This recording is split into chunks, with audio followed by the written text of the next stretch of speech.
There's this pretty well-known quote that gets thrown around a lot, and it's often attributed to Albert Einstein. And it goes, if you can't explain it simply, then you don't understand it well enough. Now, whether or not Einstein was the person who actually said this, let's be real, he probably wasn't, it's still really insightful, and reversing it reveals a pretty powerful piece of study advice. If you want to understand something well, explain it. Now, this idea is something I touched on briefly back in my video summary of the Study Less, Study Smart lecture by Dr. Marty Lobdell, because in that lecture, he talked about one of the most effective study techniques being to teach what you're learning to someone else. So in this video, I want to dig deeper into that idea and share with you a step-by-step process for doing this, which has been called the Feynman technique. Now, this technique is named after the physicist Richard Feynman, who was, in his own right, a great scientist. In fact, back in 1965, he won a Nobel Prize for his work in quantum electrodynamics, which is something I had to practice saying a couple of different times, and he contributed to science in a number of different ways, including the development of what are called Feynman diagrams, which are basically graphical representations of the math behind how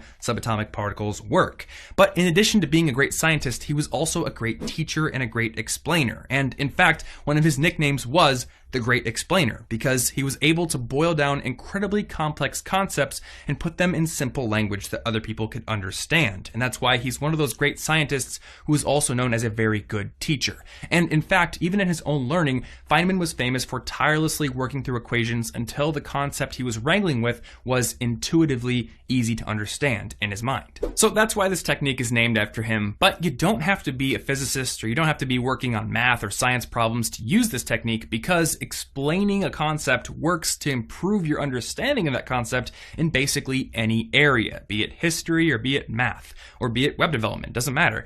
And it also works for multiple different purposes. If you're shaky on a concept and you want to quickly improve your understanding, you can use it. But if you already have a pretty confident grasp of a subject and say you've got a test coming up soon, you can also use it to test your understanding and challenge your assumptions. As Feynman himself said, the first principle is that you must not fool yourself. And you are the easiest person to fool. The ultimate way to ensure that you actually understand all the little nitty-gritty details of a concept in your head is to explain it to someone else, or to at least pretend you're doing so. And that is the crux of the Feynman technique. So let's get into it. It's a process of 4 steps, and the first step is to simply get out a piece of paper and write the name of the technique down at the top. And in the example I filmed here, we're going to use the Pythagorean theorem because it is simple and it won't get in the way of the actual steps we're going to go through. Step 2 is to explain the concept and to do it in simple, plain English, or French, or really whatever language you happen to speak. But the idea here is to do it in a way that's easy to understand, as if you were teaching someone else.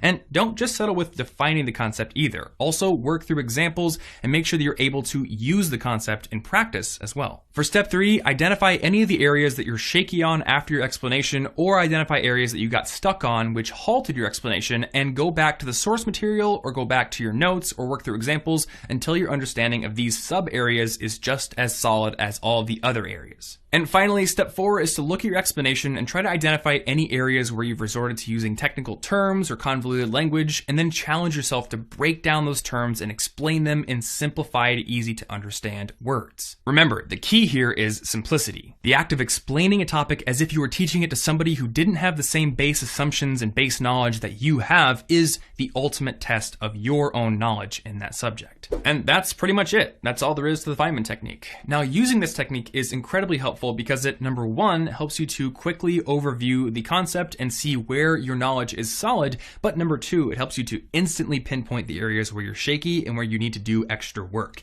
And that makes this technique a great first step in reviewing a concept because it's very efficient and it helps you waste less time. I did want to give you guys one extra suggestion though, and it relates to how you frame your mind going into step 4. Instead of just thinking, how can I make this simple? How can I put it in plain English? Also think, how would I explain this to a kid? Why? Well, besides asking questions like, can I have another Oreo or can I go watch Dragon Ball Z? A kid's gonna ask, why? Why does that work? And that's gonna help to challenge your assumptions. For instance, going back to our Pythagorean theorem example, maybe you know the formula, but a kid would ask you, why does that formula work? Why does the Pythagorean theorem hold as a rule for all right triangles? And yeah, maybe you understand that intuitively. Maybe you can bust out the proof by rearrangement, but maybe you can't. Maybe you've always just looked at the formula and taken it at face value, in which case you have some more learning to do. Now, speaking of the Pythagorean theorem, maybe that was a bit too simple of an example for you and you'd like to see this technique applied to something more complex or something that has nothing to do with math at all. If that's you, in the companion article for this video, I've included a couple of different examples, one going through Bayes' rule, which is a concept in probability theory and statistics,